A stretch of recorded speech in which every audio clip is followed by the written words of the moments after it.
तो good evening.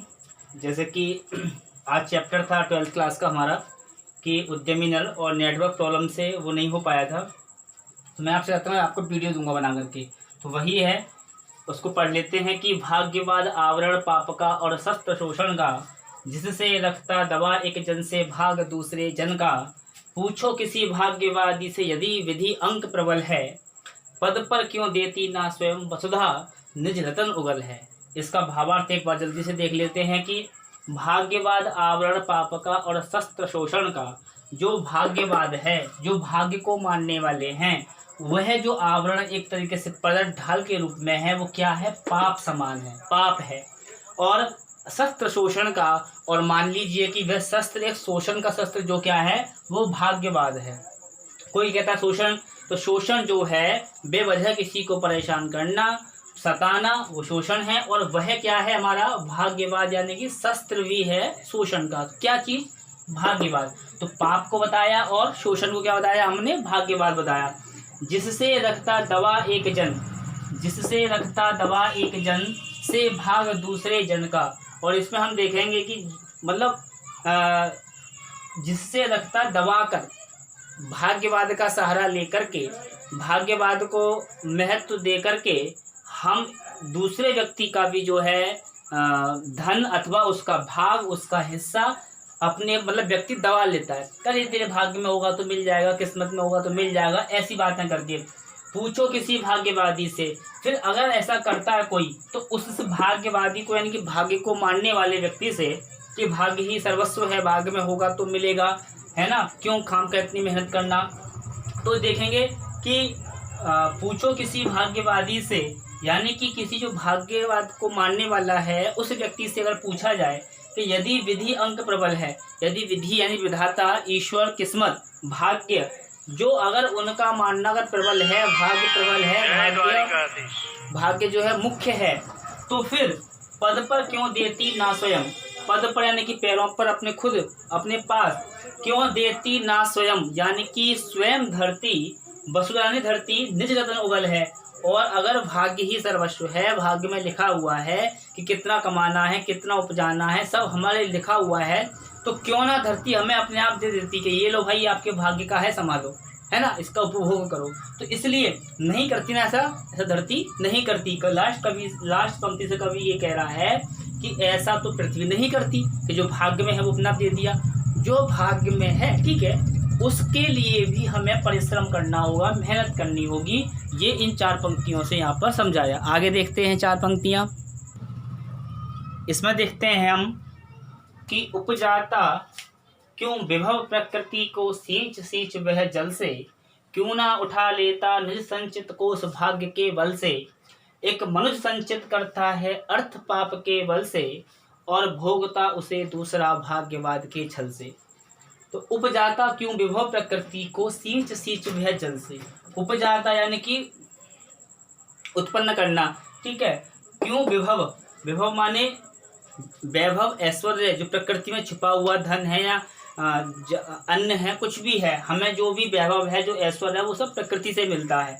तो सींच सींच वह जल से, है ना, क्यों ना उठा लेता निज संचित कोष भाग्य के बल से।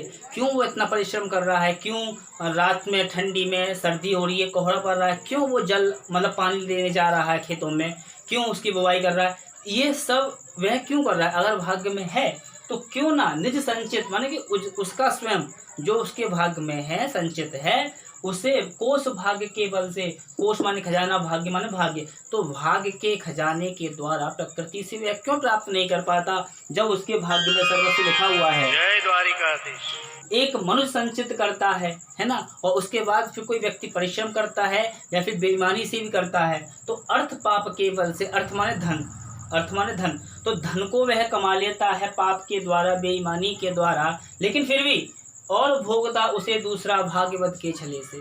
तुमने व्यक्ति ने बहुत सारी मेहनत की, बहुत सारा पाप से धन इकट्ठा कर लिया, ठीक है, चोरी की, एटीएम लूटे, कुछ भी किया उसने, लेकिन वह भी उसका उपभोग नहीं कर पाता। क्यों?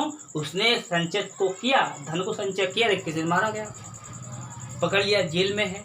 तो भाग्य के बल से उसे कौन भोगेगा? दूसरा भोगेगा। हैं, तो हमें क्या पाप भी नहीं करना है। लेकिन यहाँ पे देखें तो और भोगता उसे दूसरा भाग्यवाद के छल से, है ना, बेईमानी का पैसा भी कभी काम नहीं आता, और भोगता उसे फिर वहाँ पे दूसरा व्यक्ति उसके भाग्य को कोस करके या भाग्य के द्वारा उसको छल करके और उसका उपभोग करता है। तो यहाँ पे कहा गया है कि अगर भाग्य में है तो अवश्य मिलना चाहिए, क्यों बेवजह हम इतना परिश्रम करें, जो निज हमारे हित में है, संचित है, वो कोष भाग्य से मिल जाना चाहिए, ऐसा यहाँ पे कहा है। आगे देखते हैं, है ना। तो जो हमारी पंक्ति थी उसमें क्या स्पष्ट हुआ कि मतलब पैसा तो कमाया, धन कमाया, है ना, और भाग्य के छल से, भाग्य के कपट के द्वारा, छल के द्वारा उसका उपभोग कर रहा है कोई दूसरा व्यक्ति, है ना।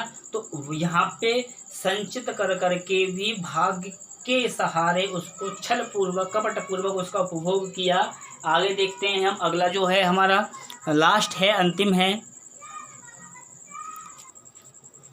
तो अब इसमें क्या है, लास्ट है, ये अंतिम है कि नर समाज का भाग्य एक है, वह श्रम वह भुजबल है, जिसके सम्मुख झुकी हुई पृथ्वी विनीत नवतल है, जिसने श्रम जल दिया उसे पीछे मत रह जाने दो, विजित प्रकृति से सबसे पहले उसको सुख पाने दो।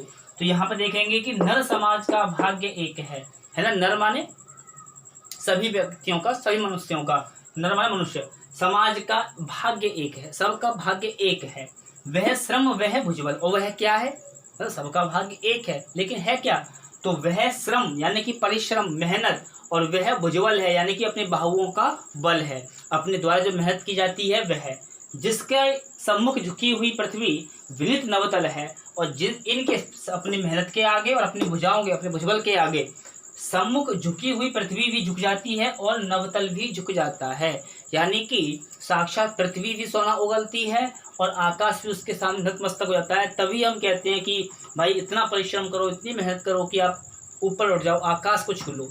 इसका कहने का मतलब क्या है, यही उसका एक तात्पर्य है कि उन लोगों के ही आगे आकाश झुकता है, आकाश मिलता है जो लोग मेहनत करते हैं, परिश्रम करते हैं।